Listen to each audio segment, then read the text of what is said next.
Bonjour à tous et bienvenue sur ma chaîne d'analyse technique. Aujourd'hui, on va analyser le Bitcoin, l'Ethereum et faire un tour sur les news du jour. Bon, c'est lunaire, hein, c'est une catastrophe, hein, il faut l'avouer, hein, c'est un record historique, c'est le plus gros crash, en tout cas niveau liquidation de l'histoire. On parle quand même de 20 fois plus violent que les plus gros crashs qu'on a connus quand même, hein. On peut parler du crash Covid, on est à 20 fois plus haut, on est à 10 fois plus haut par rapport au gros crash de cette année. Je me rappelle même plus c'était quand, c'était en milieu d'année. Donc c'est quand même assez impressionnant, hein.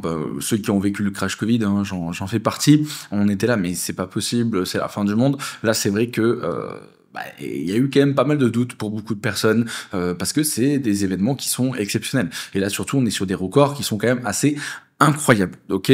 Donc aujourd'hui, ça va partir un peu dans tous les sens, mais je vais essayer de vulgariser le plus possible par rapport donc à pourquoi on a eu ce crash. Ensuite, je vais essayer d'expliquer la situation actuelle, qu'est-ce que je fais niveau trading. Je vais essayer, voilà, d'être un peu, le plus clair possible. Mais attention, ça va partir un peu dans tous les sens. Aussi, autre chose avant de commencer, hein, un petit moment tonton comme d'habitude, c'est important. J'en ai déjà parlé sur Twitter, mais là voilà, j'en reparle maintenant sur YouTube. Bon, c'est une belle leçon. C'est une belle leçon. Moi personnellement, je vous le dis, hein, j'ai perdu moins de 1 R, hein, j'ai perdu moins de 1 R. Pourquoi? Parce que, tout simplement, comme je vous le répète sur cette chaîne depuis des mois et des mois et des mois, bientôt même depuis 4 ans, dans le trading, on peut perdre. Ça arrive, ok? On peut perdre. C'est comme ça, c'est le jeu. Des fois tu gagnes, des fois tu perds. Le tout, c'est le money management, d'accord? Le money management en ayant donc un bon risk-reward, les bases dans le trading. Donc ça veut dire que moi, par exemple, ma règle est assez simple, vous me connaissez, c'est 1%. Donc à chaque fois, quand je me lance en croisade longue ou en short quand on est en bear market, je ne risque que 1% sur le marché, ok? Donc ça, déjà, c'est important. Donc ça veut dire que donc 1R, 1%, c'est pas grand chose, d'accord? C'est pas grand chose. C'est si tu perds 1 R et que après t'en reprends 2-3 quand t'es en longue, donc c'est les risques, donc c'est le ratio minimum que je mets en place à chaque fois, mais c'est pas grave. Même si tu perds 10 fois d'affilée, t'as encore la majorité de ton capital, même 20 fois d'affilée, ok? Donc tout ça pour dire que moi par exemple, donc moins 1 R, pourquoi? Parce que donc j'ai quand même réussi à clôturer Tao, donc je l'ai clôturé la veille du crash parce qu'il était en train de péter. Et donc après j'ai les autres qui ont du coup ils se sont tous fait stop loss, hein. En même temps qui ne s'est pas fait stop loss, hein, c'est impossible, ça a été beaucoup trop violent, hein. Tout le marché a été nettoyé, je vais vous le montrer tout à l'heure. Donc j'ai perdu tous mes autres trades. Donc j'ai perdu moins d'1 R. Donc on va dire 1 R en admettons. Là, ce matin, vous allez voir, j'ai relancé des trades, malheureusement au pire moment possible, vraiment pire moment possible. J'ai décidé donc de réduire mon risque par 2, je vous expliquerai tout à l'heure pourquoi. Du coup, donc à la place de risquer 1 R, je risque donc 0,5 R. Donc à chaque fois, en fait, j'essaye de faire attention avec mon risque, un bon money management par rapport à ce que je ressens sur le marché, etc. Mais tout ça pour dire que, personnellement, cette chute, comment je l'ai vécue? Bon, j'étais du coup donc dans une compétition de paddle, je me lève le matin, je vois que tous mes trades ont sauté. Je vois le marché qui est en train de faire un mouvement que je n'ai jamais vu, vraiment, là, niveau liquidation, personne ne l'a jamais vu, dans tous les cas, c'est un record historique. Et du coup, je me dis, ok, bon, j'ai perdu 1 R. De l'autre côté, donc j'avais des liquidités pour faire mon DCA daily, d'accord? Donc c'est tous les jours, j'achète du Bitcoin, maintenant depuis plusieurs mois. J'achète du Bitcoin, et en plus de ça, j'ai du coup donc vu que tous mes trades ont été coupés, j'ai pu donc avoir mon capital de trading qui était donc débloqué parce qu'il n'était plus en position parce que je me suis fait stop loss. Bon, en vrai, j'aurais bien aimé quand même les garder et que ça soit en positif, hein, mais bon, c'est comme ça. Et j'ai pris donc une partie de ce capital pour réinjecter dans Bitcoin, d'accord? Bon, j'ai pas racheté au bottom les gars, hein, j'étais dans les 105, 106, 107 000 $ en moyenne et j'ai racheté du Bitcoin, pas d'altcoin. Vous savez que je ne rachète plus d'altcoin depuis le début d'année, ok? Donc là dans cette histoire, comment je l'ai vécu? Mais je l'ai vécu très très bien en vrai. Je l'ai vécu très très bien personnellement. Après j'ai eu deux émotions bien évidemment. J'en ai pas eu qu'une. Donc personnellement je l'ai bien vécu parce que ok j'ai perdu des trades, mais bon ça m'arrive. Voilà ça arrive. Hein, c'est pas la première fois. Ça m'est arrivé plein de fois cette année de perdre des trades. Donc c'est pas grave. Deuxièmement j'ai pu racheter du Bitcoin moins cher. Donc j'étais content parce que j'ai toujours un objectif et ça me faisait chier parce que depuis les 110 000 où je rachète, bon voilà quand c'était à 125 ça me faisait chier de me lever le matin d'en acheter à 125. Donc, en vrai, j'étais là, ok, tranquille. Maintenant, qu'est-ce que t'as à faire? C'est attendre que ça se calme. Vas-y, fais ta vie et tu reviendras tranquillement quand ça se calme. Ok, voilà donc comment j'étais mentalement. J'étais super à l'aise.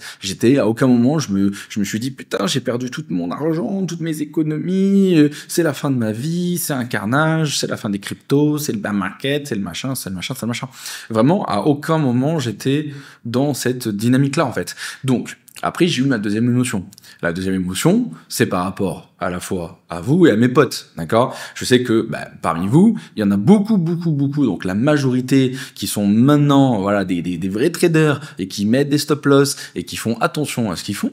Et je me suis dit bon eux ils ont perdu mais ça va, mais je sais qu'il en reste encore beaucoup et surtout des nouveaux qui font n'importe quoi. Ça veut dire qu'ils ne mettent pas de stop loss, d'accord? Ça veut dire qu'ils disent ok je rentre et vas-y on verra où ça nous mène. Mais sauf qu'ils ont perdu tout leur capital. Ils ont perdu tout leur capital. Et ça c'est un carnage, vraiment c'est horrible parce que là ça c'était ma deuxième émotion, et je me suis dit putain ça fait chier quoi, ça fait chier parce que j'en suis sûr il y en a qui dans ma communauté qui se sont fait rect complètement et ça je sais que c'est dur. J'ai déjà perdu moi des comptes à l'époque bon ça fait longtemps que j'en perds plus de comptes parce que à chaque fois 1% avant de perdre mon compte faut y aller, mais je l'ai déjà vécu, c'est un enfer, je l'avais fait, j'ai déjà raconté, je l'avais raconté en podcast, en interview, ici, en live, un peu partout, je l'ai fait. Moi je me rappelle celui qui m'avait le plus choqué, j'avais réussi à mettre 5000 € de côté en tout en crypto, c'était à l'époque où voilà je gagnais même pas, j'étais entre les 1008 et 1009 par mois, donc j'étais vraiment tout content, ça m'avait mis plusieurs mois pour mettre cet argent de côté, et du coup c'était à mes débuts dans le trading, sur les cryptos en tout cas, et là putain, j'arrive, je me suis dit, mais c'est quoi ce monde de fou? Vas-y, je vais être millionnaire demain, d'accord? Et c'était un dimanche, pour ceux qui se rappellent que j'ai expliqué, j'avais un peu picolé, tranquille, pam, je rentre, j'avais fait une semaine qui était assez intéressante niveau trading, vas-y, c'était le meilleur trader du monde, allez, c'est parti, j'ai rentré un long, j'ai pas mis de stop loss, en plus, j'ai mis, bien évidemment, des gros leviers, j'ai perdu les 5000 balles à une vitesse folle, donc j'ai cramé mon capital, d'accord? Et ça m'est arrivé avec, c'est pas qu'une fois, ça m'est arrivé plusieurs fois, mais ça va, c'était dans mes débuts, j'ai su me relever, mais là je sais qu'il y en a beaucoup qui l'ont pas fait qu'une ou deux fois, ça fait 50 fois qu'ils le font, à chaque fois qu'ils arrivent à mettre de l'argent de côté, ils reperdent en trading, et je sais qu'il y en a là qui ont même tout perdu, perdu, d'accord? Donc je ne dis pas ça pour vous jeter la pierre, c'est pas du tout le cas en fait. C'est surtout un message pour ceux à qui c'est arrivé. J'espère que c'est une leçon que vous allez apprendre et surtout que vous n'allez plus faire cette erreur. Vous allez mettre des stop loss et mettre 1, 2, 3, allez 5% si vous voulez de votre capital par trade. Si vous voulez, vous pouvez le faire. Chacun fait comme il veut. Moi 1% ça me va parce que plus t'as de thunes, plus t'as d'argent, plus 1% c'est beaucoup d'argent, ok? Donc oui, j'ai perdu beaucoup d'argent, attention, mais par rapport à mon capital global, c'est minime, ok? Donc je peux comprendre, certains veulent mettre 5%, mais n'allez pas plus haut, ok? N'allez pas plus haut. Donc ça, voilà, c'est une belle leçon. Après, il y a aussi d'autres personnes qui quand ça fait 40 fois que ça vous arrive, à un moment donné, ça c'est compliqué, d'accord? Moi, je connais beaucoup de gens autour de moi, d'accord? Et voilà, il y a des personnes pourtant qui ont beaucoup d'argent, mais qui se sont fait complètement rects, qui se sont fait démonter. Et ça fait des années qu'ils sont dans les cryptos. Ça fait des années qu'ils essaient de faire du trading, d'accord? Et ils arrivent pas, en fait. C'est pas du trading qu'ils font, c'est du gambling. Et ils se font rect, et ils reviennent, et ils se font rect, et ils reviennent. À un moment donné, arrêtez, les gars. On n'est pas au casino, ok? C'est un métier, il faut respecter le marché, parce que si tu respectes pas le marché, lui il va te prendre ta thune, ok? Il va te démonter, faut pas oublier qu'on est sur les marchés financiers, c'est pas un monde de bisounours. Donc vraiment, voilà, peut-être que vous êtes pas fait pour ça aussi, d'accord? Vous êtes peut-être pas fait pour ça. Peut-être que il faut juste acheter du Bitcoin et bien dormir la nuit et pas s'embêter, ok? Donc voilà par rapport à tout ça. Et par contre après bien sûr il y a ceux qui ont shorté, bravo à vous, vous avez eu des grosses couronnesses et ça je tiens à vous féliciter. Je sais qu'il y en a qui sont mis très bien, ok? Donc voilà, donc résumé de tout ça. Si vous voulez trader, faites-le normalement, proprement, professionnellement. Vous avez un bon money management, un bon risk reward, un bon trade management. Vous suivez tout ce que vous faites. Donc avec un Excel, vous avez un journal de trading pour parler avec vous-même en fait, pour vous améliorer avec le temps, etc. Donc voilà, le moment tonton est passé. Maintenant, on va passer à la suite. Donc pour faire simple. Je vais le vulgariser au maximum. Dans tous les cas, vous avez des vidéos qui ont tourné partout, ok? Donc, en gros, tout se passait bien dans le meilleur des mondes. D'un coup, pam, la Chine qui annonce qu'ils veulent donc restreindre les exportations de matières rares. Bon, bien évidemment, Qatar, matières rares qui sont utilisées pour énormément de choses, voitures, téléphones, etc. Du coup, alerte du côté de Trump. Ah ouais, la Chine, vous voulez jouer à ça? Parce que bien sûr, ça va mettre dans la merde les États-Unis. Vous voulez jouer à ça, allez, c'est parti, on vous met 100% de tarif. Bam, allez. C'est Trump, hein, bras de fer, on le connaît très bien. Donc, bien évidemment, ça fait paniquer instantanément les marchés. Je peux vous le montrer ici. On a le S&P 500 qui chute, on a le Nasdaq qui chute. Alors, bien évidemment, hein, c'est pas du tout comme dans les cryptos, hein, il n'y a pas eu de gros crash. On parle de 4% sur le S&P 500 et on parle de presque 5% sur le Nasdaq. Bon, c'est quand même beaucoup, attention, hein, mais c'est vrai qu'à côté de ce qui s'est passé sur les cryptos, c'est autre chose. Donc, on a une panique sur les stocks, parce que bon, tous ceux qui ont suivi par rapport aux tarifs, la Chine, plus les US, on sait très bien que si ça se passe comme cela, ça va être une escalade de la violence commerciale, donc bien évidemment aussi derrière, donc instabilité politique et aussi bien évidemment instabilité auprès de l'inflation. Donc de l'autre côté, une Fed pas contente, on baisse pas les taux et on continue de QT et du coup les marchés financiers encore restreints, bam bam bam, bref, c'est un enchaînement de tout ça. Donc bien évidemment tous ceux qui ont voilà ces informations, hein, qui suivent la macroéconomie, bon ben voilà, hein, ils ont fait quoi? Ils ont vendu. Donc et ils ont shorté, beaucoup ont shorté et bravo à eux. Donc voilà par rapport au S&P 500 Nasdaq. De l'autre côté, on a le gold qui nous fait un climax run. Non mais un climax qui est assez impressionnant. Déjà c'était impressionnant les dernières semaines, hein, mais là les gars, c'est en train d'exploser encore beaucoup plus fort. Donc là on est vraiment sur donc un niveau où on a un doute en fait sur les risques, d'accord, un doute sur les risques, mais on va y revenir tout à l'heure, hein, vous inquiétez pas, on va revenir tout à l'heure. Il y a rien non plus qui me fait paniquer. De l'autre côté, quand il y a un doute sur les risques, les gens ils font quoi, hein, les investisseurs ils achètent du gold comme d'habitude, comme pour les guerres, etc. Hein, donc ils achètent du gold. Donc le gold qui était déjà en mode fusée, là il est en vrai climax run, mais on dirait que c'est un shitcoin le truc. Donc il est en train d'exploser. Et par contre, heureusement de l'autre côté, on a le Dixie qui lui reste dans sa tendance baissière. Heureusement parce que ça pourrait être encore plus catastrophique pour les risques. Donc en vrai, situation assez basique, on l'a déjà vécu à maintes reprises, hein, je vous le remontre, hein, voilà, ça c'est des gros crash, donc encore ça va, on a vécu pire les gars, hein, vous vous rappelez en 2025, donc en vrai, quand on dézoome, c'est mignon ce qui s'est passé, mais la problématique c'est que sur les cryptos, ça a été beaucoup plus violent. En gros, sur les cryptos, là, c'est autre chose. En gros, on a du coup une mèche daily qui fait peur. Regardez, en une seule journée, on a eu moins 16,77% sur Bitcoin. On ira voir le reste. Pourquoi? En fait, c'est simple. Donc, on a cette news. Donc, on a bien sûr beaucoup de gens qui vendent sur le Bitcoin. En plus, c'est tiré en plus par le bas avec les stocks. Mais le problème, c'est qu'il y a eu en fait des cascades de liquidation. Donc là, vraiment, le mot cascade de liquidation, on y est. Donc, en gros, ce qui s'est passé, c'est que donc on a eu donc une chute plus violente que ce que la majorité pensait. Beaucoup de gens qui mettaient pas de stop loss. Et du coup, des comptes qui sont liquidés, et donc clôturés. Et le problème, c'est que là, on parle pas des petits traders. Après, on parle aussi des très grosses whales. On parle à la fin de plusieurs milliards de dollars. On l'a vu. Je vais vous le montrer tout à l'heure. Et à un moment donné, ça a complètement craqué. Ça a craqué parce que les exchanges derrière n'arrivaient même plus à suivre. Donc ça soit les SEX ou les DEX. Donc il y en a qui ont réussi à suivre, mais il y en a beaucoup qui ont plus qui n'ont pas réussi à suivre parce que niveau carnet d'ordre c'était complètement vide, d'accord, c'était vide, donc tu ne peux plus, s'il y a plus personne pour acheter, le prix en fait il tombe à l'infini, c'est ultra logique. Et donc à chaque fois ils réagissent et du coup ils remettent des liquidités, ça rachète, donc les prix reviennent à la normale. Donc c'est ce qui s'était passé, une grande mèche qui a réussi à finir quand même au-dessus des 110 000 $. Mais ça a été une catastrophe. On parle quand même d'un BTC qui est descendu, par exemple, sur Binance au plus bas, à 102 000 $. Précisément, 102 000, regardez ici, précisément, 102 000 $. Donc c'est une cata, c'est vraiment une cata. Mais ça a été encore plus violent. Regardez, sur le reste. Regardez, donc, Ethereum, pareil, grosse chute. On a Solana, grosse chute, vraiment grosse chute. Mais le pire, ça a été les altcoins. Et en fait, quand tu regardes avec le Total 3, c'est vraiment impressionnant. Parce qu'en fait, si tu prends la mèche du haut au bas, on parle quand même de moins 44%. Désolé, sur la minière, j'ai dit moins 50, mais ça a été moins 44%, plus technique. Mais voilà, on n'était pas loin. Si tu mets le BTC et Ethereum, on n'est pas loin. Donc, en gros, on a pratiquement moins 50% en fait de baisse sur le marché des altcoins. Donc, en gros, tu prends les altcoins, tu fais diviser par deux. C'est hyper violent. Il y a des altcoins qui sont descendus de 60, 70, 80, 90. C'était une violence sans nom. En gros, ce genre en fait de baisse, ça arrive pour en fin de bull run, et c'est les débuts de bear market en général. Alors attention, faites attention à ce que je dis, hein, tranquillou, on y reviendra tout à l'heure sur mon avis sur la suite, mais c'est vrai que bon ben voilà, ça a été une catastrophe. On a vu des alts, mais même moins 98%. Ça a été la panique totale.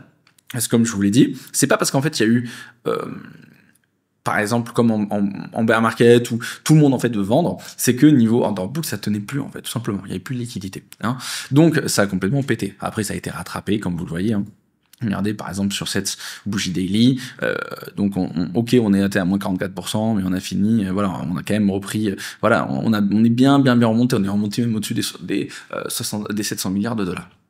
Donc ça a été la catastrophe, donc ça on parle du spot, donc c'est à cause des futures, mais là je vous donne les chiffres sur le spot, mais sur les futures, ben regardez, ben voilà, ça a été lunaire. Vous rappelez à chaque fois, quand je dis 1 milliard de dollars, c'est une dinguerie, le milliard, quand il y a 1 milliard de dollars, c'est nettoyé, etc.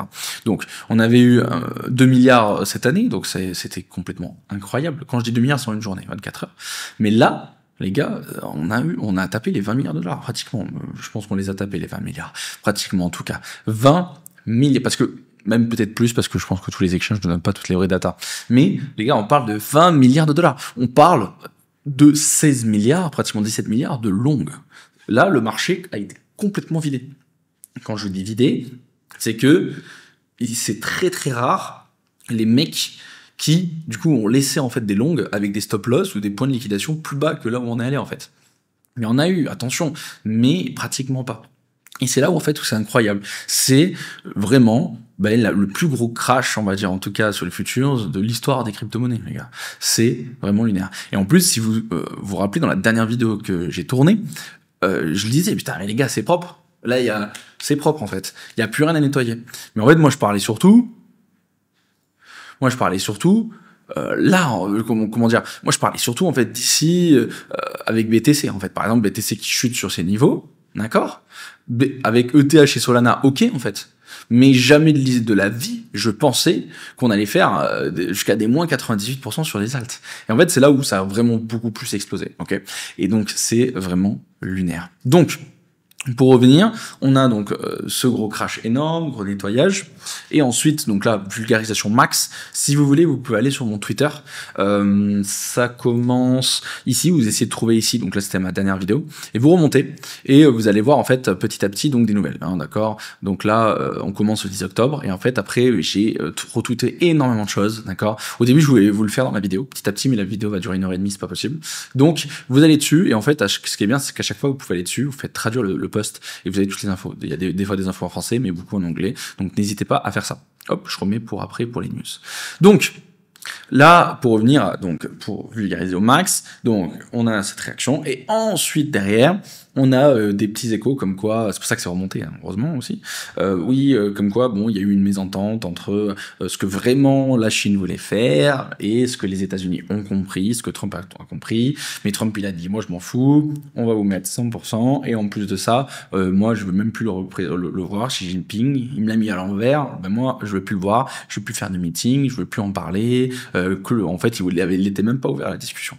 Et après, au fur et à mesure, d'accord, là, dans les derniers jours, mais ça s'est calmé.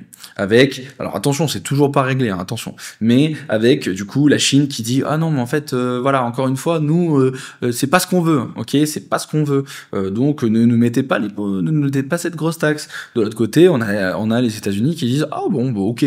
Ok, bon, peut-être qu'on a peut-être un peu surréagi. Et après, donc, Donald Trump qui dit, bon, ok, nous, je suis ok pour rencontrer le président Xi Jinping. Le président Xi Jinping dit, ok, hein, c'est là, je pense que c'est une des dernières news que j'ai sur mon profil, où, on descend. Donc, c'est quand je l'ai mis? Attendez. Mais non, c'était une des dernières. Je suis un fou, moi. Ah non, bah en fait j'ai beaucoup retweeté depuis. On descend. C'était là, voilà. Donc, hein, c'était hier soir. Avec, du coup, bon voilà, hein, la Chine qui dit qu'ils veulent travailler, donc avoir un plan de travail avec les États-Unis pour retrouver un plan, une solution, et c'est pareil bien évidemment du côté du président Trump. Donc voilà, ça se calme, d'accord, ça se calme. Même là, on a eu des news, vous allez voir tout à l'heure, avec Trump qui dit qu'il va rencontrer Poutine aussi pour essayer de trouver des solutions entre la guerre entre l'Ukraine et la Russie. Donc ça se calme.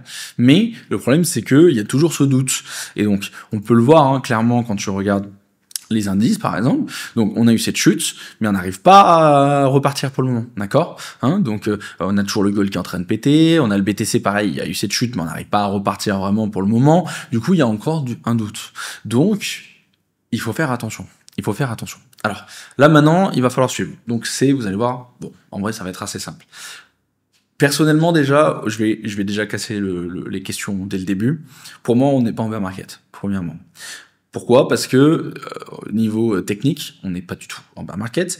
Niveau macroéconomie, les gars, en fait là si c'est réglé, on est tranquille, et même il n'y a pas que ça. En fait, on le voit, j'en ai parlé ce matin sur Twitter. Regardez, hein, on a l'inflation qui ne descend plus, mais qui ne remonte plus non plus, alors qu'on est en train de baisser les taux d'intérêt petit à petit. C'est ok, donc bien évidemment si ça remonte, bon, j'aurai un autre discours, mais pour le moment l'inflation tient. De l'autre côté, on a des stats qui sont incroyables pour les prochains FOMC. Donc pour le 29 octobre, dans 12 jours, pardon, on est passé à plus de 100% de probabilité de faire baisser les taux d'intérêt. On est à 96,8%. Et regardez, en fait, pourquoi plus 100%? Parce qu'en fait, il y a même 3,2% qui ne disent pas comme avant, oui, peut-être qu'on va pas les descendre, qui disent même qu'on va même avoir 2 baisses de taux d'intérêt. Je sais pas si vous vous rendez compte. Donc le marché est vraiment sûr de lui. De l'autre côté, on a pour décembre, c'est encore plus impressionnant, donc on a 83,3% de probabilité d'avoir 2 baisses de taux d'intérêt. Mais même maintenant, on est passé à 16,3% d'avoir d'avoir donc 3 baisses de taux d'intérêt. Donc ça veut dire que le marché est ultra confiant. On peut le voir aussi sur le prix, je le répète. Même si là, il y a un doute en ce moment, regardez, c'est que dalle. Quand tu dézoomes, je suis en daily. Si tu demandes weekly, les gars, putain, comment tu peux paniquer là? Comment vous pouvez parler de bear market? Comment vous pouvez parler de bear market? Regardez, tu dézoomes, là, depuis le crash Covid, regardez. C'est pas une baisse, ça, les gars. C'est que dalle. Regardez ce qu'on avait eu en début d'année. Non, mais les gars, c'est vraiment que dalle. Donc, il faut vraiment dézoomer. Apprenez à dézoomer. C'est pour ça que je vous casse la tête avec ça tout le temps. Dézoomer, dézoomer, dézoomer, dézoomer, dézoomer. Hop, je remets mes petits dessins. Donc, je disais, donc là, grande proba donc, de baisser les taux d'intérêt, mais encore plus fort que ce que certains pensent. Donc ça veut dire détendre l'économie. On a toujours aussi le shutdown actuel qui va sûrement bientôt arriver. Donc bien sûr ça va détendre parce que là les États-Unis perdent énormément d'argent. Donc ça peut aussi vite redonner de la confiance et refaire monter les marchés. On a peut-être aussi une entente qui peut arriver entre l'Ukraine et la Russie. Trump est en train de faire tout ce qu'il peut. En tout cas c'est ce qu'il a dit. Et aussi très important, on a eu donc les data par rapport donc à la Fed, à la balance sheet, qui donc du coup est peut-être à la fin de leur QT. Donc ça veut dire arrêter en gros de vendre, de nous mettre de la pression baissière dans la tête pour vulgariser. Et donc après le QT, pas directement après, mais il y a le QE et en fait c'est l'imprimante, ils impriment de l'argent, ils envoient dans les marchés. Du coup, pour moi, on est toujours dans une situation qui peut continuer à nous donner énormément en fait on va dire d'arguments pour aller beaucoup plus haut partout. Ok, vraiment je me sens hyper confiant. En plus, je le répète, quand je vois là, à chaque fois je vous casse la tête avec ça. Allez voir la dernière vidéo, on vous l'affiche ici, il y a une fiche qui va se mettre, parce que j'ai vu, il y en a, oui, bon, t'as dit que ça allait pumper, machin, etc. Regardez bien la vidéo, je vous dis, ça se trouve ça va pumper à la fin de l'année, ou ça sera l'année prochaine, je m'en fous. Moi, c'est du long terme que je vous parle sur Bitcoin, ok? Donc, là, j'ai toujours, en fait, cette hypothèse dans ma tête, en fait, qui trotte, et je suis pas le seul, on a encore beaucoup de gens depuis la dernière vidéo qui ont encore parlé d'un BTC qui, du coup, est l'or numérique et qui va réussir à rattraper le gold et même dépasser le gold. Donc je vais pas vous refaire tout le discours, allez voir la dernière vidéo sinon vous allez m'insulter, mais voilà, là en plus quand je vois le gold qui est en train de faire un climax comme ça, à un moment donné il va s'arrêter le frérot, ok, donc voilà, c'est pas du tout commun, donc on a eu des grosses montées, on a eu des très grosses montées, des gros climax run là, mais à un moment donné ça se calme, ok, et ça se calme quand le marché est plus favorable au risk on, et pour moi, selon moi, il va être plus favorable au risk on, sauf si bien sûr ça part encore plus en cacahuète entre la Chine et les États-Unis, mais en fait il n'y a pas d'intérêt, en fait il n'y a aucun intérêt pour les deux camps de partir en fait en bear market mondial, en fait, donc ça part vraiment encore plus loin. Ils ont pas d'intérêt. Les mecs, ils ont des dettes de fous, ils veulent les rembourser, ils veulent que leur pays tourne, ils savent très bien que ça va pas aller dans leur sens, ok. Donc j'ai toujours en fait cet espoir que dès que ça va se calmer, Donc, on a un gold qui va arrêter de monter, et ça peut se calmer très rapidement, vous le savez, en un tweet, ça peut aller très vite. Donc, le gold qui va se calmer, donc l'argent qui va arrêter d'aller dans le gold, donc sortir, par exemple, des indices, ou des cryptos, ou n'importe quel stocks, d'accord, risk on, et surtout, en fait, même un gold qui va redescendre, et donc, parce que les gens vont se dire, ok, maintenant je me sens serein, je sors mon gold pour, du coup, me reprendre du risque sur les risk on, et aussi, surtout, sur les crypto-monnaies, et je pense qu'une grosse partie va aussi aller dans le Bitcoin. Et donc, en fait, cette montée là que tu vois là, donc là par exemple on pourrait dire ça, voilà, ça c'est la courbe du Bitcoin, et on serait là en fait, on serait ici, quoi, on s'en fout, vous allez comprendre. Donc pareil, la montée du Bitcoin on est là. Et après le gros moment au climax run, où j'en ai parlé dans la dernière vidéo, en fait ça ressemble à ça, en fait, gros climax run, d'accord, où en gros t'arrives, on peut passer, je sais pas, des 100 000 $, on peut passer à 200, 300 000 $. Et donc j'ai toujours ça dans la tête, je me sens vraiment toujours très à l'aise, les gars. Après, bien évidemment qu'on arrive sur des niveaux qui peuvent un peu faire stresser, d'accord. Là maintenant je vais vous le montrer.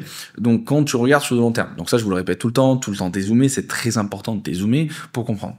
Bon, là, encore une fois, on a quoi? On a une charte qui est bullish. On a une charte qui est bullish, on continue de faire des bas de plus en plus hauts, et on continue de faire des hauts de plus en plus hauts. On est sur une tendance haussière, on est sur un bull run. Alors oui, ici on a un M qui est en train de se dessiner, donc c'est une pattern baissière. Mais ça va les gars. C'est pas énorme. Regardez, ici on en a eu, ici on en a eu, ici on en a encore, et à chaque fois on arrive à remonter, d'accord. Vraiment, si on passe sous les 100 000, sous les 98, c'est qu'on y reste, d'accord. On y reste. J'ai pas dit qu'on y va et c'est la fin des haricots, les gars. Je veux dire, on y reste, d'accord. Donc ici, par exemple, on peut ranger, c'est pas grave. Mais par contre, si on va vraiment plus bas, bon là je commencerai à me poser des questions, parce que tout simplement on passera d'une tendance haussière à une tendance baissière. D'accord. Donc là, on n'est pas dans ce cas-là. Donc je sais qu'il y en a beaucoup qui essayent de pré-shot pour avoir raison, ou même essayer de faire le coup de leur vie, ok. Mais moi personnellement, je suis pas dans ces camps-là en fait. Je suis pas du tout dans cette optique-là. Trends your friend, je vous le dis tout le temps. La tendance c'est votre ami. Ça monte, on long, d'accord, tout simplement. Et là après, quand tu regardes niveau Ishimoku, hop, je vais prendre mon petit pinceau. Niveau Ishimoku. Donc, la dernière fois, je vous ai dit, c'est incroyable, on n'est même pas allé sur la Kijun. Bon, là, le flash crash que nous a amené dessus. On est allé sur la Kijun, on l'a testé, et cette semaine, oula, attendez, je fais des conneries. Qu'est-ce que j'ai fait comme conneries? Voilà. Donc, je disais, là, on est en train de la travailler. Ok. Est-ce que c'est la fin du monde? Ben, pas du tout. Pourquoi? Parce que, en fait, c'est un niveau d'équilibre. Donc, j'ai une moyenne. Donc là, on a vu que plus on avançait, plus on était en train de s'éloigner du Kumo. On était, là, ça commençait. On était vraiment en mode, on était pas loin de partir en climax run. Ok. Ça commençait à être un peu débile, les niveaux pourcentage de hausse. Mais si tu regardes, là, on est en train de faire exactement les mêmes patterns que les autres fois dans le bull run. Donc, regardez, on passe au-dessus de la Tenkan Kijun. On revient tester la Kijun, on range un petit peu, boum, on explose. On commence à faire un M, le M que vous voyez ici. On passe on passe sous la Tenkan, donc on passe sous la Tenkan, et ensuite, boum, on passe sous la Kijun, et ensuite, on repasse au-dessus de la Tenkan Kijun, boum, explosion. On fait un M, donc là, c'est le M que vous voyez. On repasse en dessous de la Tenkan, on vient tester la Kijun, on reste un peu en dessous. Donc c'est pour ça que je vous dis, si on reste sur ces niveaux-là, c'est pas très grave. Et ensuite, on repasse Tenkan Kijun, on remonte. Et là, on est en train de faire la même chose. On revient sur la Kijun, d'accord? Donc, le seul problème, c'est que je ne sais pas si on va directement rebondir, vraiment en mode débile, boum, et on repart, ça se trouve cette semaine ou la semaine prochaine, ou même à la fin de l'année, ça va très vite la fin de l'année. La fin de l'année, c'est ici. D'accord, c'est ici.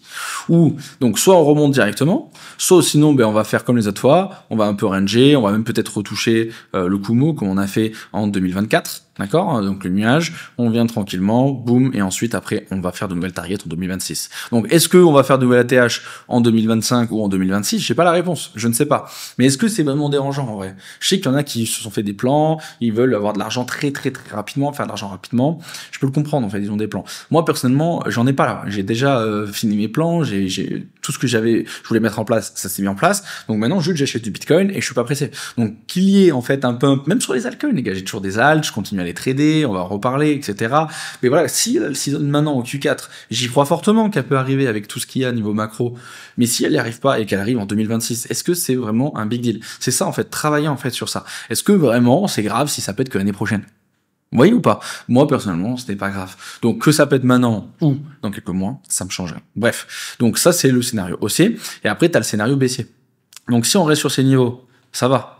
Par contre, si on vient plus bas, on vient casser, en fait, la tendance haussière en faisant un nouveau plus bas, bon, là, ça peut commencer à être chiant quand même, ok? On vient sous les 100 000 $, chiffre psychologique, on est en dessous du dernier plus bas, on est en dessous de la Tenkan Kijun.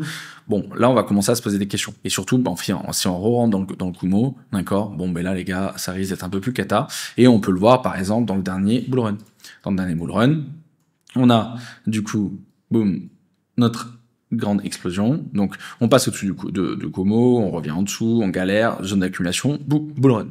Bull run, ça part, on revient tester les moyennes, ça part, on revient tester les moyennes, on revient sur le Kumo, on rebondit, on va faire un nouveau plus haut, donc et ensuite, après, on revient sous Tenkan Kijun, et en fait, le moment où ça a été vraiment, le moment où on était tous sûrs que c'était le bear market, bon ben voilà les gars, là quand on passe en dessous du Kumo, et ensuite regardez ce qui s'est passé, et c'était le bear market, ok? Donc là, pour le moment, on n'y est pas, ok? Donc c'est pour ça, moi je reste toujours bullish, après vous faites comme vous voulez. Et comme, voilà, encore une fois, je l'ai dit aussi ce matin sur Twitter, je peux comprendre là les gens qui sont complètement dégoûtés. Ok, deuxième mon tonton, je peux comprendre.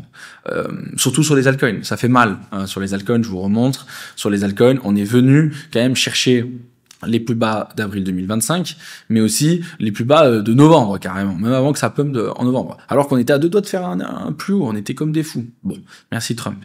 Donc, je peux comprendre qu'il y en a qui ont complètement lâché l'affaire.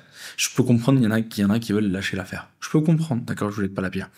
Personnellement, j'ai lâché l'affaire en spot. Bon, j'ai pas vendu, j'ai vendu que quelques alts qui ont pété, ou que je ne croyais plus du tout, mais la majorité que j'avais acheté, je les ai encore. Mais j'avoue que j'ai lâché l'affaire depuis le début de l'année, où je voulais plus en acheter. Bon, je suis passé dans l'IMO. Après que j'ai fini d'acheter l'IMO, bah là, vous le savez, depuis fin juillet, je rachète que du Bitcoin. Je n'achète plus d'alt. Voilà, j'ai perdu mes convictions sur les altcoins. Il y en aura quelques-unes petites pépites que je vous présenterai de temps en temps. Voilà, voilà, où je vais tenter des petits coups, mais ça sera rare. Ça sera pas avec la plus grosse partie de mon capital, comme je faisais avant. Donc, oui, j'ai lâché l'affaire sur le spot, mais pas sur les futurs. Je continue à en profiter. Parce qu'en fait, du jour au lendemain, ça peut péter, et on sait quand ça pète dans les cryptos, bah, c'est toujours violent, et surtout sur les altcoins. Donc, j'ai préféré donc faire une stratégie intermédiaire. Je n'achète que du Bitcoin, je le hold. Est-ce que je veux le vendre si on va à 150? Pas du tout. Je veux le garder pendant des années. Même, je veux viser 1 million, 1,5 million, voire je ne sais pas où on peut aller.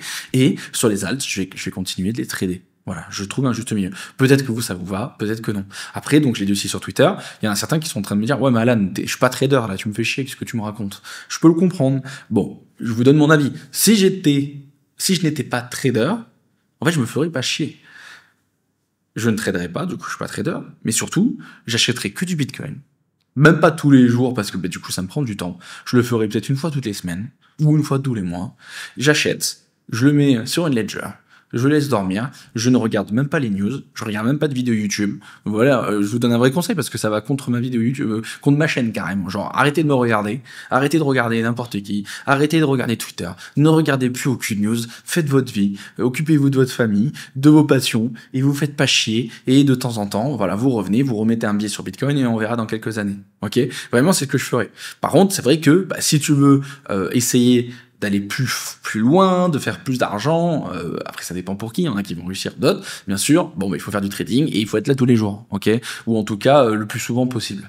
Donc, c'est encore un autre niveau, ok? Bon, voilà. Clôture de mon tonton numéro 2. Et pour vous dire que je comprends chaque situation, ok? Allez, on continue. Donc, hop, donc, comme je vous ai dit, heureusement, on a le Dixie qui tient.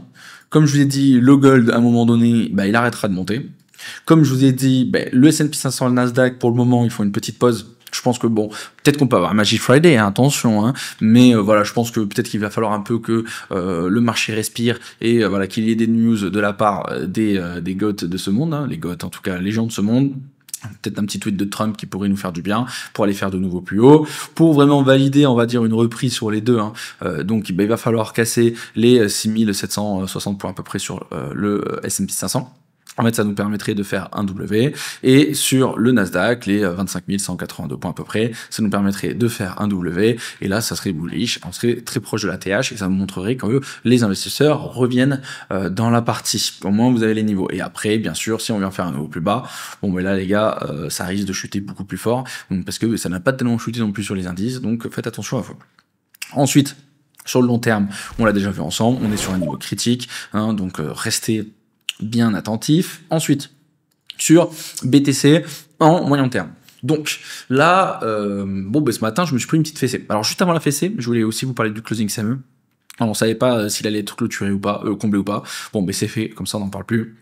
On est venu le chercher, donc le gap de rupture nous a bien fait exploser, mais voilà, encore une fois, Trump et la Chine, et voilà, ils l'ont bien mis à l'envers, c'est comme ça. Bon, ça fait chier, mais c'était comme ça. Donc comme ça, on n'en parle plus. Ensuite, donc j'ai trouvé, donc c'était très intéressant ce matin. Pourquoi? Parce que tout simplement, on était là, ça a un peu changé, sur une localisation parfaite, d'accord? Pourquoi? Parce que tout simplement, on est sur un support, où on l'était. Attention, quand j'ai fait l'analyse, on était ici ce matin. Et après, je vais vous donner mon avis. Donc, sur un support technique important, donc on voit qu'il y a une autre hausse, et ensuite on est rentré dans un range. Donc, on a un range, un bottom qui est sur les, on va dire 108 000 $, et un top sur les 124, 125 000 $. Donc, on voit bottom, donc on est sur le range, pump. Donc là, on était sur le support, on arrive sur résistance, dump. On revient pas sur le support, il y avait tellement d'achats qu'on revient sur la résistance, on revient sur le support, on repump. Bon là, il n'y a pas eu assez de puissance, donc on est revenu sur le support, mais à chaque fois c'est racheté sur le support. On revient du coup faire un ATH, donc on est dans la résistance. Ensuite résistance, on revient où? Bon là, il y a eu, c'est un événement de marché qui est exceptionnel. Normalement, on aurait dû s'arrêter même avant, d'accord, sur les 108 000 $. Et bon, cascade de liquidation. Mais en tout cas, on voit que le prix après a réussi à tenir sur le support. Donc qu'est-ce que tu fais? Sur un support tout long.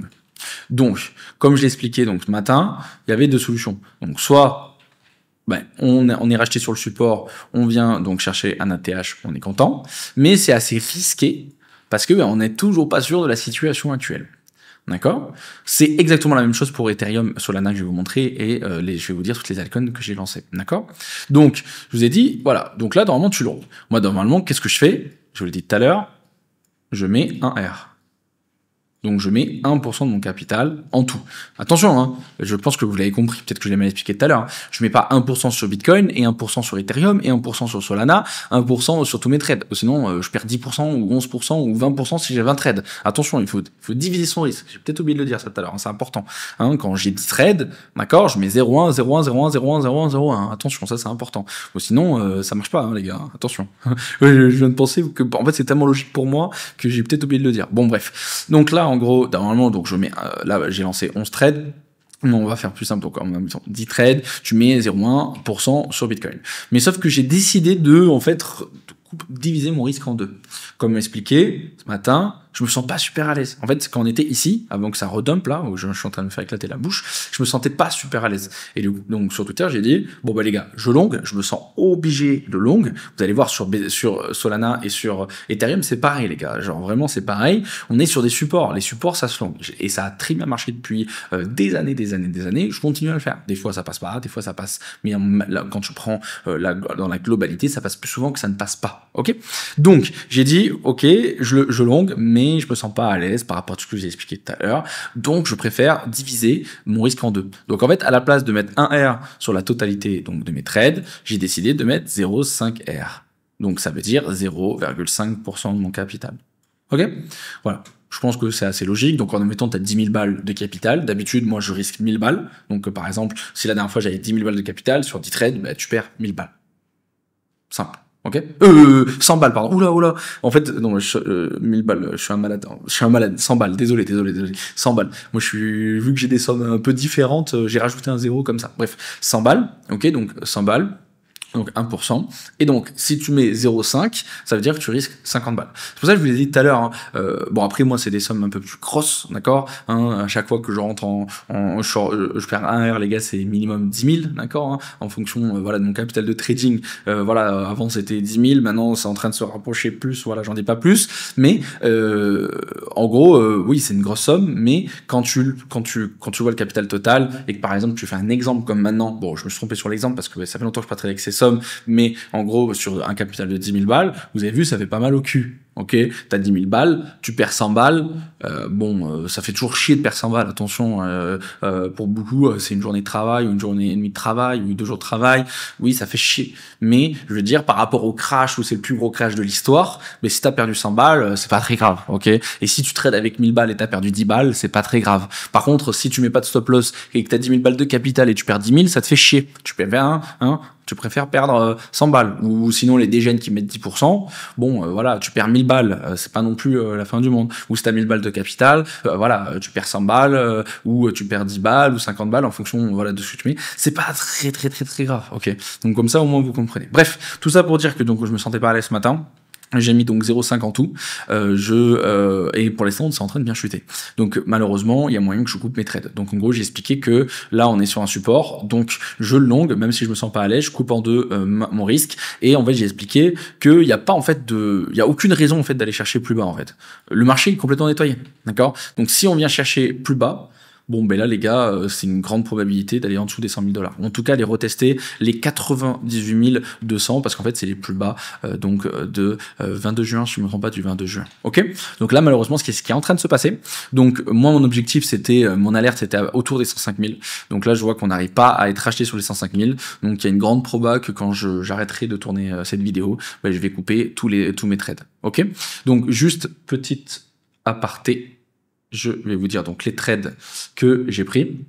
Donc j'ai lancé donc 11 trades sur ZoomX. Donc j'ai lancé, donc pareil, ZoomX, c'est la plateforme que j'utilise depuis très longtemps. Si vous voulez aller la trouver, vous allez sur Google et vous allez la trouver. Ok, donc ZOOMEX.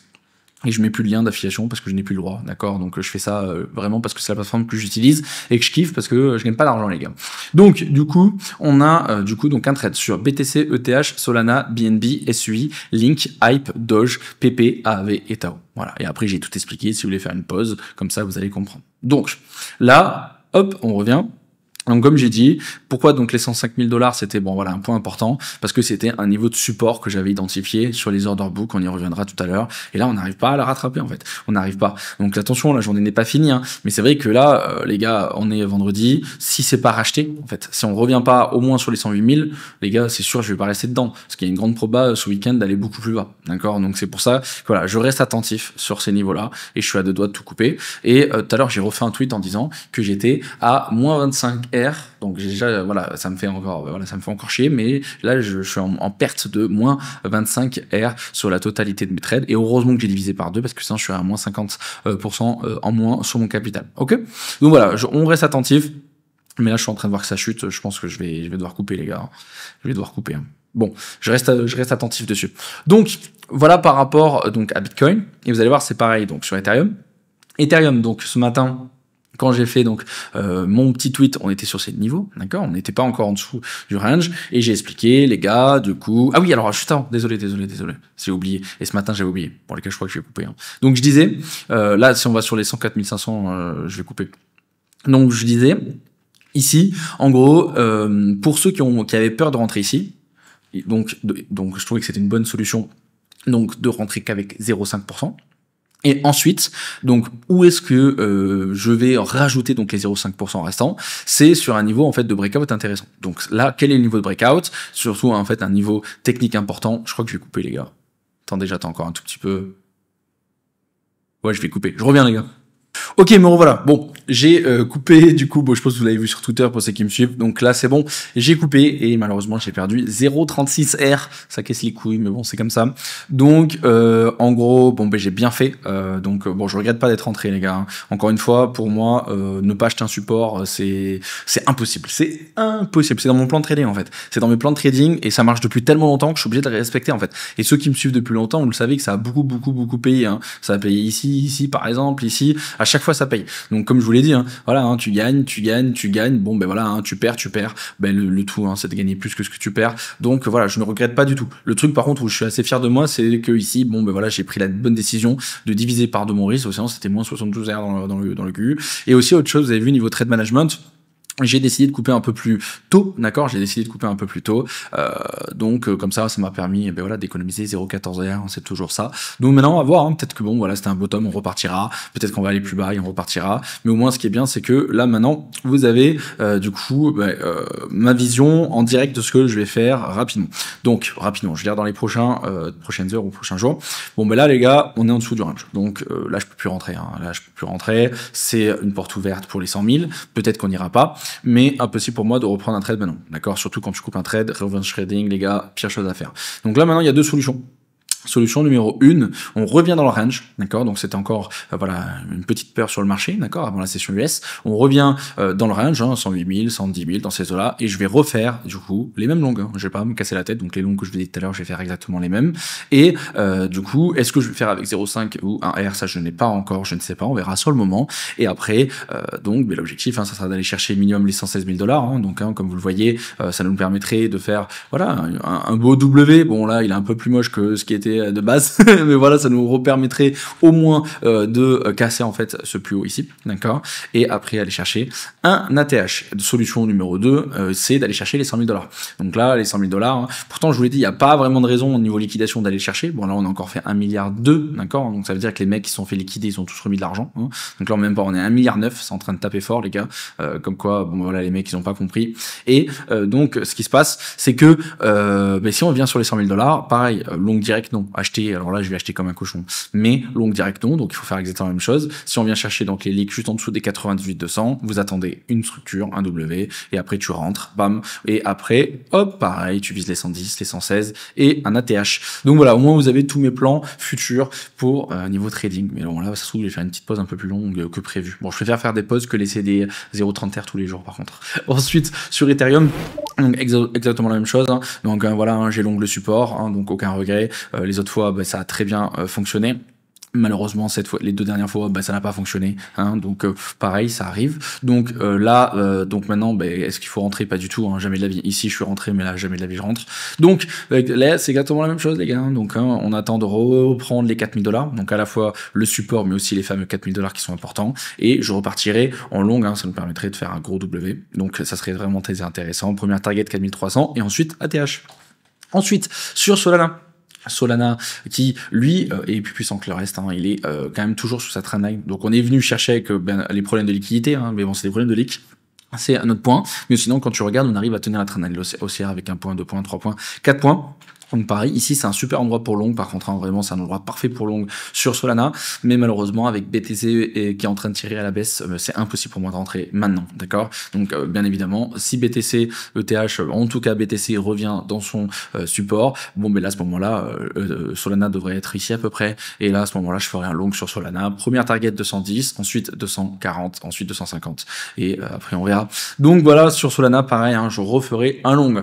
Les alts, voilà, hein, pareil, hein, ça n'a pas changé. Donc là pour le moment impossible de rentrer, mais un BTC qui revient donc dans son range, pareil pour Solana, pareil, je veux dire pareil pour Ethereum, pardon, mais du coup de l'autre côté donc Solana va suivre et toutes les altcoins vont suivre aussi. Donc en fait le but c'est de revenir dans les 750 milliards de dollars. Pourquoi? Parce que donc on a eu donc cette belle tendance haussière avec des bas de plus en plus hauts, avec des hauts de plus en plus hauts, et juste ici donc on est venu casser du coup donc le dernier plus bas. On est venu même faire un haut plus bas que le précédent. Et en fait, le plus important, donc, c'est ce M hein, qu'on voit ici, avec donc le plus bas sur les 752 milliards de dollars. Donc, on sait un breakout baissier. Donc là, on est en train de passer d'une tendance haussière à une tendance baissière. Mais si on vient la réintégrer, en gros, on reprendrait tout simplement notre tendance haussière. Donc, le niveau à surveiller, c'est les 750. Si vous avez peur de rentrer sur ce niveau-là, je peux le comprendre. Hein. Le but, c'est d'attendre les 822 milliards de dollars. Au moins, comme ça, de 1, vous avez donc une reprise de la tendance. Et aussi, vous avez un gros W qui se formera juste ici. Bon, je l'ai mal tracé, mais voilà, vous l'avez vu juste ici, un gros W. Donc, on va dire, pour être safe, 752 milliards, et pour être encore plus safe, 822 milliards de dollars. Ensuite, parlons de la Bitcoin dominance par rapport à est-ce qu'on a le season ou pas de season. Donc, là, depuis, ici, précisément le 27 juin 2025, on est parti donc en Null Season. Donc attention, pas l'All Season qu'on a connu en 2021, d'accord, mais une Null Season qui est similaire à l'All Season qu'on a eu en fin 2024. Hein. Donc on l'a vu, on a eu des ATH sur pas mal d'alts, bien évidemment les alts les plus grosses, hein, donc toutes les moyennes et les petites alts, ben, elles ont presque pas bougé malheureusement. Il faut en fait taper beaucoup plus bas. Regardez, je peux vous montrer par exemple en 2021 ce qu'on a eu. Si tu compares les baisses qu'on a eu ici, ici et ici, et en 2021, voilà, c'est ridicule. Donc c'est pour ça que l'argent en fait est trop resté encore dans Bitcoin et resté après que dans les high cap. Hein, donc c'est pour ça qu'on n'a pas eu une all season comme, oh là, pourquoi je m'y chie beaucoup ici, calme-toi, une all season comme on a connu en 2021. Et donc là maintenant qu'est-ce qui se passe? Donc c'est assez simple, hein. Regardez, donc on est toujours en retournement de tendance, hein. Donc on peut re-avoir donc les alts qui peuvent péter beaucoup plus fort qu'on le pense, mais c'est vrai que depuis, malheureusement, hein, tu regardes depuis, hop, ici. Donc depuis 34 jours, on est repassé en Bitcoin Season court terme, d'accord? Pourquoi? Parce que depuis 34 jours, on a le Bitcoin qui remonte. Après, c'est pas non plus hyper violent, hein. Donc on a eu bien sûr, voilà, une bougie énormissime parce que tout le monde s'est mis à vendre des altcoins pour acheter du Bitcoin, hein. C'est ce que tout le monde fait quand les gens paniquent, hein. Regardez comme on l'a eu en février, regardez, on a eu cette grosse explosion. Donc là maintenant, il faut surveiller les 60%, hein. Le top, ça serait d'essayer de pas trop les passer, d'accord? Ou 62 maximum, hein, pour après redescendre. Donc comme ça, on continue notre tendance baissière pour lancer une all season. Donc est-ce que c'est suffisant, voilà, ce pump en fait qu'on a, cette petite remontée sur le Bitcoin, est-ce que c'est suffisant pour me faire peur et me dire que bon voilà, c'est la fin et c'est la fin des haricots et il y aura pas d'all season? Pas du tout, d'accord, hein. On a encore de la marge, hein, donc pour l'instant pas de panique et c'est pour ça que je continue à la longue les alts de temps en temps et à un moment donné peut-être que je m'arrêterai, mais là c'est pas encore le cas, je n'ai pas encore capitulé. Ensuite je voulais vous parler des ETF, très important. Pourquoi? Parce que donc quand il y a eu ce crash, bon là tout le monde a commencé à paniquer et s'est dit ok, c'est la fin du monde, ok, c'est la fin du monde et c'est la fin du bull run, etc., etc. Donc bon, et là il y a des stats qui me plaisent, d'accord, il y a vraiment des stats qui me plaisent. Alors petite pause, je vais retrouver les stats exactes et je reviens. Alors donc je disais, on a eu une semaine, donc là cette semaine où on est dans le rouge, ok, donc on a commencé le 13 avec au moins 300 millions. D'accord, on finit, et là hier on finit à 500 millions. Bon, la semaine n'est pas finie, mais en tout cas, on a une de 3 journées dans le rouge, une journée dans le vert. Donc dans le rouge, c'est les outflows.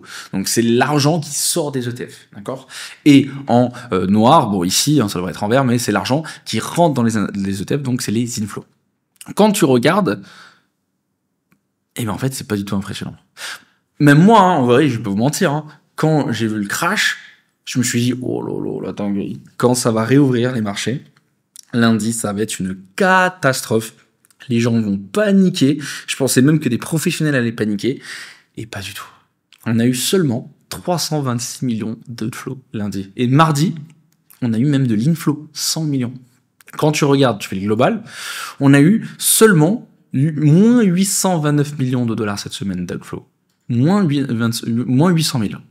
C'est que dalle. Regardez, si tu regardes la semaine dernière, d'accord, si tu regardes bien la semaine dernière, en une seule journée, le 6, on a eu 1,2 milliard d'inflow. Regardez, le 7, on a eu 875 milliards. Donc ça veut dire que on a eu plus d'inflow en une journée, les deux fois là, hein, en une journée, que l'outflow de toute cette semaine réunie. Donc est-ce que vous pensez que c'est vraiment une capitulation, en tout cas des professionnels, des gros wallets? Mais pas du tout. Vous allez voir dans les news tout à l'heure. On a eu encore énormément de sociétés qui ont continué d'acheter, qui accumulent, des milliardaires, des millionnaires. Tout le monde est en train d'accumuler.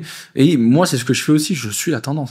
Et vraiment, quand tu vois ça, les gars, c'est une good news. Peut-être que ça peut accélérer. Attention, hein, en arrivant sur les 100 000. Alors là, si les gens voient qu'on passe de 6 chiffres à 5 chiffres, peut-être que ça peut paniquer. Attention. Mais là, ce n'est pas le cas, en fait. Donc, moi, je le vois comme un point positif. Oui, il y a une cascade de liquidation. Oui, les particuliers ont sûrement tous panic sell, hein, une grande majorité. Mais quand tu regardes dans le global, donc les grandes sociétés, les gros wallets, attention, il y a des particuliers dans les ETF aussi, c'est pas ça que je veux dire. Mais dans la globalité, on voit qu'il y a eu encore les deux camps. Ceux qui n'ont pas paniqué et qui ont même racheté pour certains, hein, ou ceux qui sont un peu dérisqués, et de l'autre côté, ceux qui ont complètement paniqué et qui ont dit c'est la fin du monde. Ok?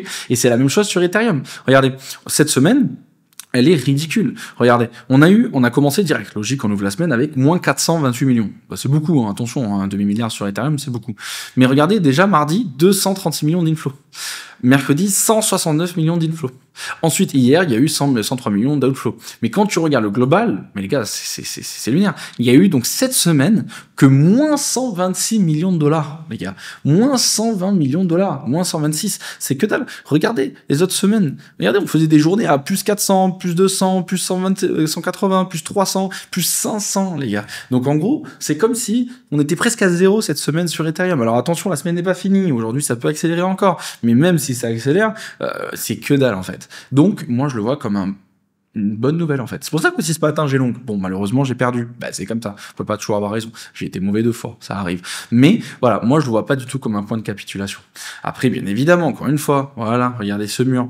Le niveau liquidation sur les futurs, oui, ça a été énorme. Hein. Regardez pareil sur Ethereum. Pareil sur Solana. Oui, ça fait mal. Hyper liquide, les gars. Regardez. Alors, il y a la semaine dernière, je vous montrais, on était à 5 millions de longs et presque 6 millions de shorts. Là, actuellement, on a fait diviser par 2, les gars. Il y a toujours plus de shorts que de longs, hein, mais je veux dire ce que par là, regardez, hein, ça a été tellement violent qu'on a divisé par 2 carrément les open interest futurs sur hyper liquide, les gars. C'est énorme. Oui, il y a eu une capitulation. Oui, il y a eu un nettoyage, je vous l'accorde. Mais en spot, je trouve pas.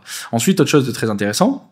Là, ça a un peu bougé, mais ce matin, on avait du coup la plupart des exchanges qui étaient en négatif. On avait Binance en négatif, OKX en négatif, Bybit en négatif, je crois qu'il y avait aussi Bitgate en négatif, et pareil sur Ethereum et Solana, XRP partout. Bon là, c'est en train de changer un petit peu, mais pas de beaucoup, hein, c'est que dalle. Mais quand tu prends la moyenne, regardez actuellement, bon bah les gars, hein, le marché est nettoyé, on est à voilà 0,0033% et 0,0054 sur Ethereum, ce qui est très peu. Donc là, encore ce matin, bah, il y avait plus de shorters que de longues dans le marché. Donc, tu peux le voir aussi avec les altcoins, les gars. Regardez, hein, ça a été le vrai nettoyage, hein, les gars. Vraiment, quand je pense sur un an, c'est vrai que c'est violent, quoi. La dernière fois, c'était voilà début 2025, quoi. C'était voilà de la même violence. C'était voilà sans nom. Mais là, c'est exactement la même chose. Donc là, maintenant, bah, les gens sont traumas, ils ont du mal à long. Il y en a qui l'ont. Regardez, on a encore 1 milliard et quelques de liquidation. Mais dans la globalité, là, le marché quand même a été bien trauma. Je pense que là, on est en train de faire une deuxième petite fessée. Bon, j'ai bien fait de couper mes trades, par contre. Hein. J'ai bien fait. Oh putain, j'ai bien fait. Bref, donc là, il y a encore une autre petite fessée à faire, mais je pense personnellement, après peut-être que je refais encore une erreur, les gars, et voilà, à un moment donné, peut-être que voilà, je vais enchaîner 3, 4, 5, hein, c'est comme ça. J'ai enchaîné tellement de victoires cette année que bon, ben voilà, ça arrive, que je pense qu'on est plus proche du bottom que du top, ok? Parce que là, vu que le marché est en train de shorter, je veux dire, la globalité, j'ai du mal à voir, en fait, le marché suivre dans ce sens-là. Bon, bref, on verra. Ensuite, on continue avec les order flow. Bon, ben les gars, voilà, hein, spread en négatif, ok. Les fundings qui sont très très bas, mais voilà, là on commence à essayer de, voilà, ça commence à se calmer sur l'OBV. Malheureusement, bon ben regardez, hein, je suis pas rentré au bon moment. On a l'OBV qui est en train de rechuter, donc on voit que ben, là pour le moment les vendeurs ont encore la main, donc ben là rentrer maintenant c'est impossible. Ce matin oui, mais là maintenant c'est impossible. Pareil sur donc Ethereum et pareil sur Solana. Hein, donc c'était pas mal. Hein, regardez, on était en train de remonter pas mal. Hein. Regardez, donc là c'était le gros crash, on était en train de bien remonter niveau achat. Pareil sur la chart, boum, et là c'est en train de chuter et c'est bien dommage. Donc on verra bien dans les prochains jours. Ensuite sur BTC, donc là pareil, hein, donc moi pourquoi je suis rentré hein, sur ces niveaux, parce que je voyais voilà il y avait un beau support sur les 105 000 $, malheureusement il a été absorbé. C'est pour ça que là pendant la vidéo j'ai coupé et maintenant bon voilà il y a pas mal de niveaux hein, qui sont sous nos pieds, hein, surtout bon les 100 000 $, mais voilà c'est pas suffisant pour moi de rentrer maintenant. Je pensais qu'on allait rebondir sur les 105, malheureusement non. Donc voilà j'ai coupé mes trades et après par contre il y aura plus rien jusqu'à la TH. Donc après ce sera un plaisir. Mais là, comme à chaque fois, quand ça monte, je vous dis, on regarde pas en dessous, on regarde au-dessus. Mais là, quand ça descend, bon, ben, on regarde en dessous, les gars. Hein, il faut savoir, il faut pas être toujours bullish.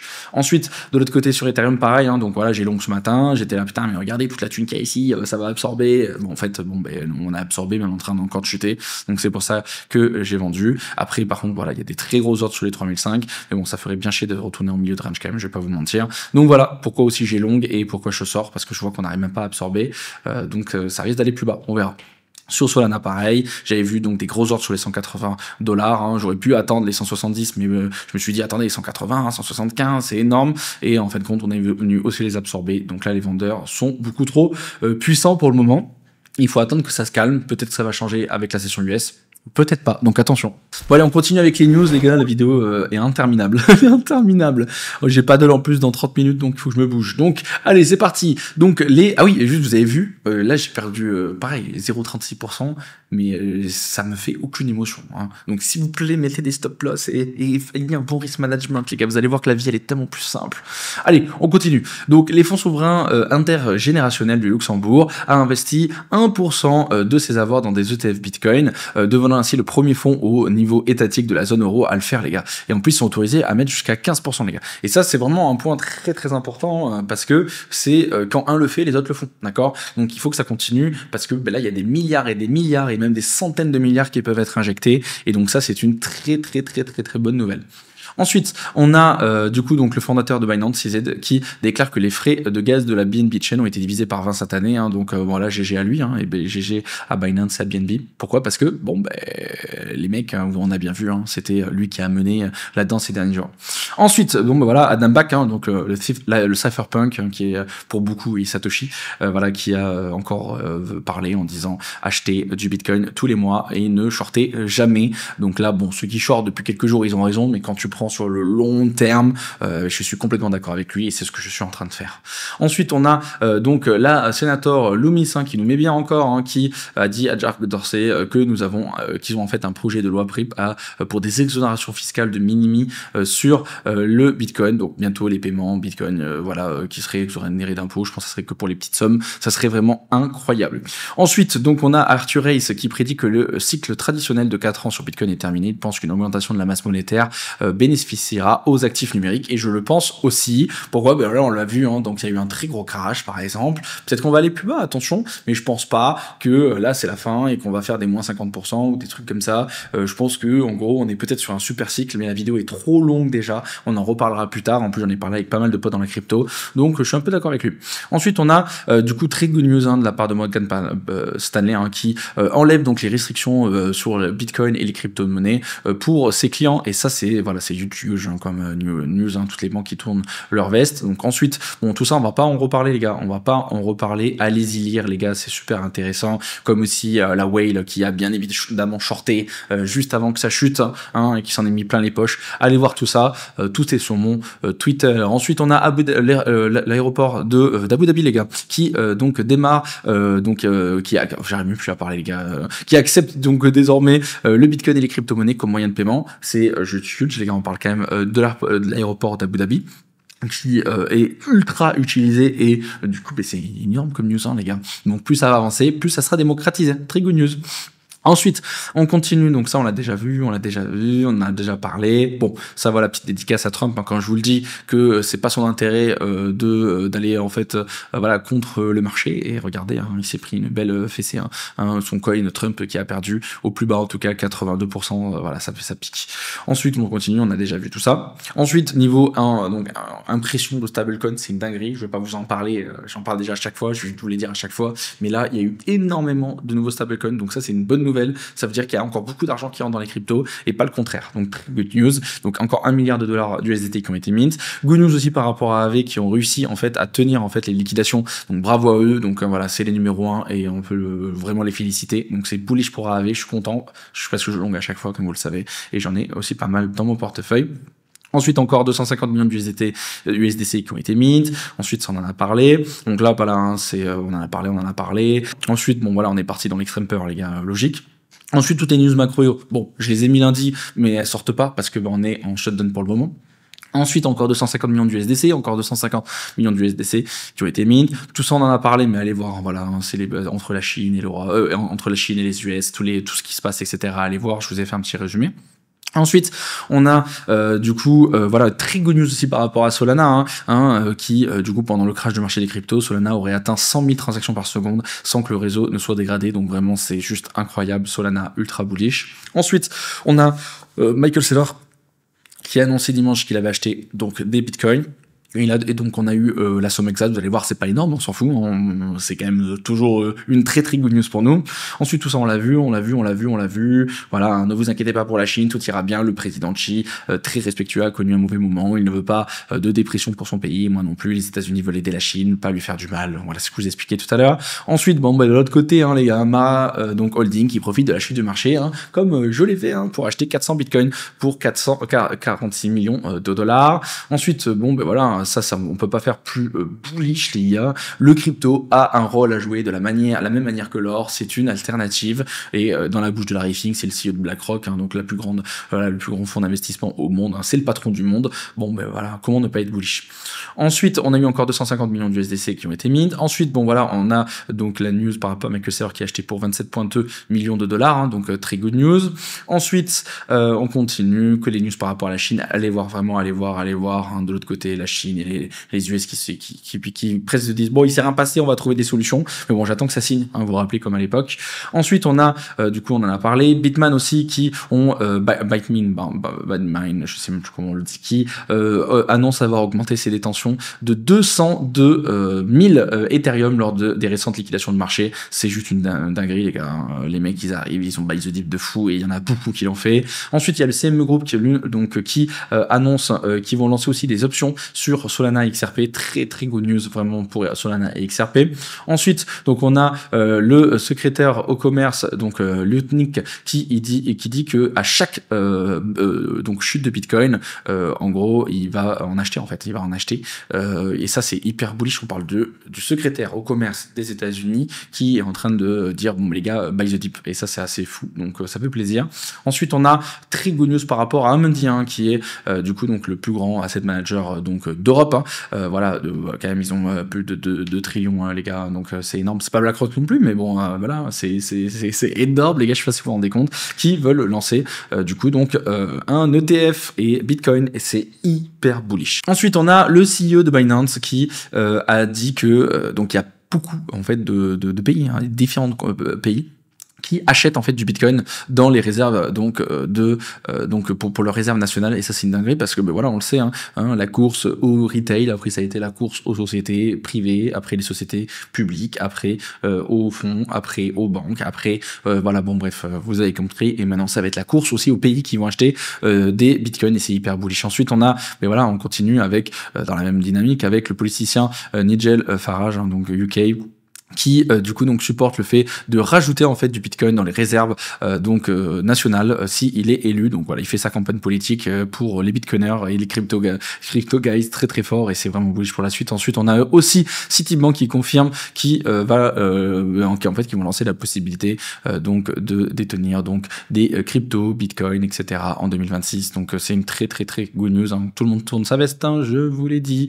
Ensuite bon, pour Trump et Xi Jinping, allez voir mon Twitter, encore 1 milliard de USDT qui ont été mint. Ensuite, on a le Parlement du Kenya qui adopte une loi sur les bitcoins et les crypto-monnaies pour tenter de stimuler les investissements. Le projet de loi sur les fournisseurs d'actifs virtuels vise à répondre aux inquiétudes concernant le manque de réglementation claire. Donc très très bien, ça va aussi avancer au Kenya.